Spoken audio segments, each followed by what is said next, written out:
kesho yako dada, badala ya kuitwa dada unaanza kuitwa tangu ndoa.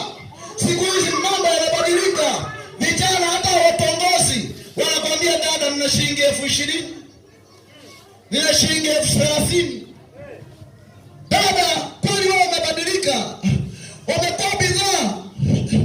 Umefananishwa na mihogo, heshima yako imeshuka.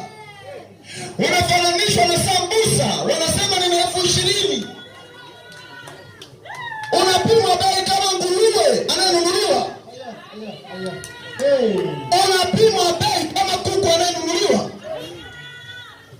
Acha kupimwa bei mwaka huu. Kataa kabisa. Sema hiyo mwisho mwaka huu kupimwa bei. Umeshushwa heshima. Hakuna anayekutongoza. Wote wanasema nina 10,000, nina 5,000, nina 20,000. Heshima inapandishwa na Mungu. Pandisha heshima yako. 2026 vuka na heshima yako. Vuka na heshima yako. Haleluya. Wewe imetosha. Wanakupima bei imetosha. Kimbilia kwa Yesu sasa. Uwe mtu mwingine.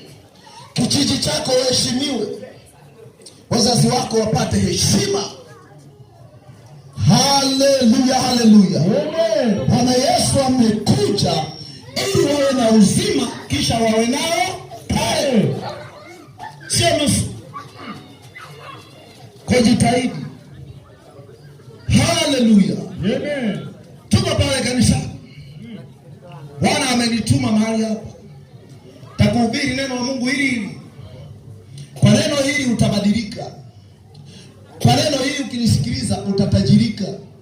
Sababu ninayeongea nawe nina uhakika na huyu Mungu. Kama unajihisi ya kwamba namna gani mimi ndiye nilikuwa maskini kuliko wote, lakini leo Mungu anaendelea kuniinua siku kwa siku. Haleluya. Na mchungaji ninayesimama kuhubiria injili hapa, sio kwamba nakuhubiria injili ili niombe sadaka, naliweka wazi hili.